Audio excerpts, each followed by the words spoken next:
The more a country is educated, the more developed it is. Yeah. Because you're talking about, we are in a knowledge economy.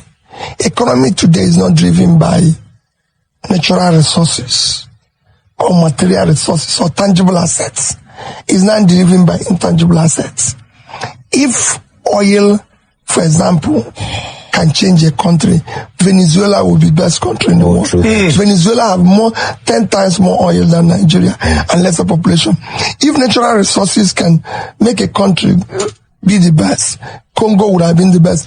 Congo had the highest amount of natural resources underneath, over 24 trillion. What is driving countries today is knowledge. Even in America, Texas is not the richest state in America. It is California. California is not an oil state. Well, California today is a country of about 4 trillion economy, 10 times Nigerian GDP. And so it is driven by agriculture, knowledge, and thereabout. But so how can we fix unemployment? As I'm telling you, by productivity. Simple. The more a country, for you to fix unemployment, a country has to be productive. Nigeria is not productive. True. If I go from Yana to my house, the only signboard you see is signboard of churches. You go to the east, it's burials. That's not the country. If you go to any other country, you see products. You cannot create a job by doing nothing. Because you're not doing anything. You need to be productive. But how can we be productive? It's a very simple thing. The government have to drive production. You have to invest money, especially in the youth, SMEs. Small businesses has to be supported. People like her live in school.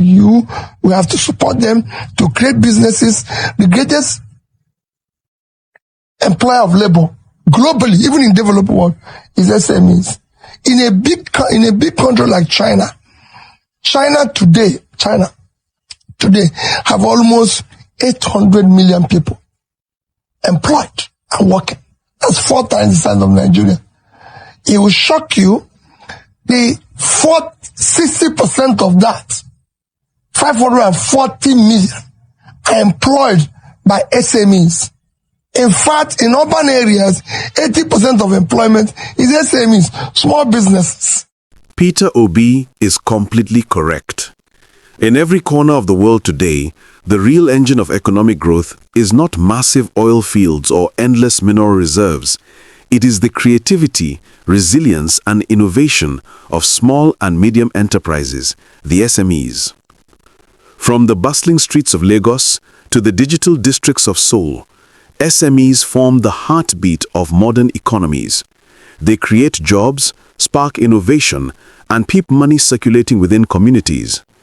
Globally, SMEs account for more than 90% of all businesses and over half of all employment.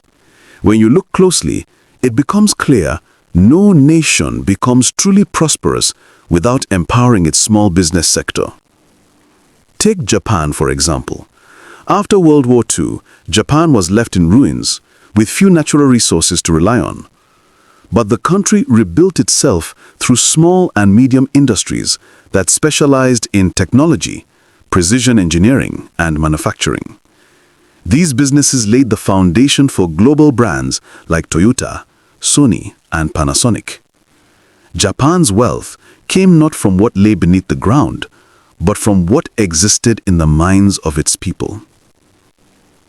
In South Korea, the story is no different.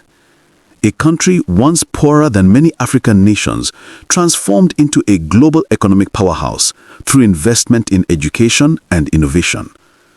Small technology startups evolved into global giants like Samsung and Hyundai. Companies that began modestly but grew through knowledge, discipline, and government support for entrepreneurship.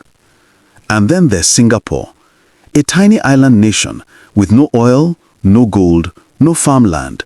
Yet today, it is one of the richest countries in the world. How did it happen? By focusing on knowledge, efficiency, and skill. Singapore built an economy around human capital, its people, emphasizing education, innovation, and small-scale enterprise. Every Singaporean was empowered to contribute to the economy through skill and intellect, not natural wealth. Contrast this with many resource-rich nations that remain underdeveloped. Countries with vast oil reserves and mineral deposits still struggle with unemployment and poverty because their economies depend too heavily on raw materials rather than knowledge and enterprise. History has shown that when natural resources run out or prices fall, such nations suffer, but knowledge-driven economies continue to grow. In today's world, wealth flows not from the ground, but from the brain. The 21st century economy is powered by ideas, by entrepreneurs who identify problems and turn them into opportunities. From small fintech companies in Kenya revolutionizing mobile banking to digital startups in India empowering rural communities, SMEs are shaping a new economic order that values creativity over commodities. Even in Europe and North America, small businesses remain the backbone of prosperity. In the United States, SMEs account for nearly 2/3 of new job creation.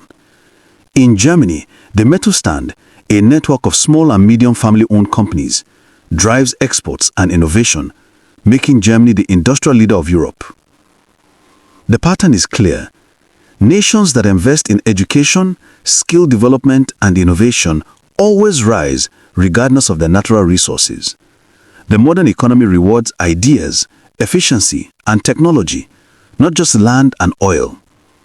So, as the world continues to evolve, countries that empower their citizens, especially the youth, to create, to innovate, and to build small businesses will lead the next chapter of global growth.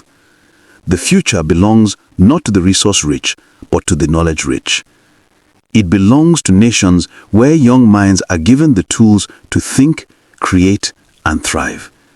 Because in the new world economy, the greatest natural resource is the human mind.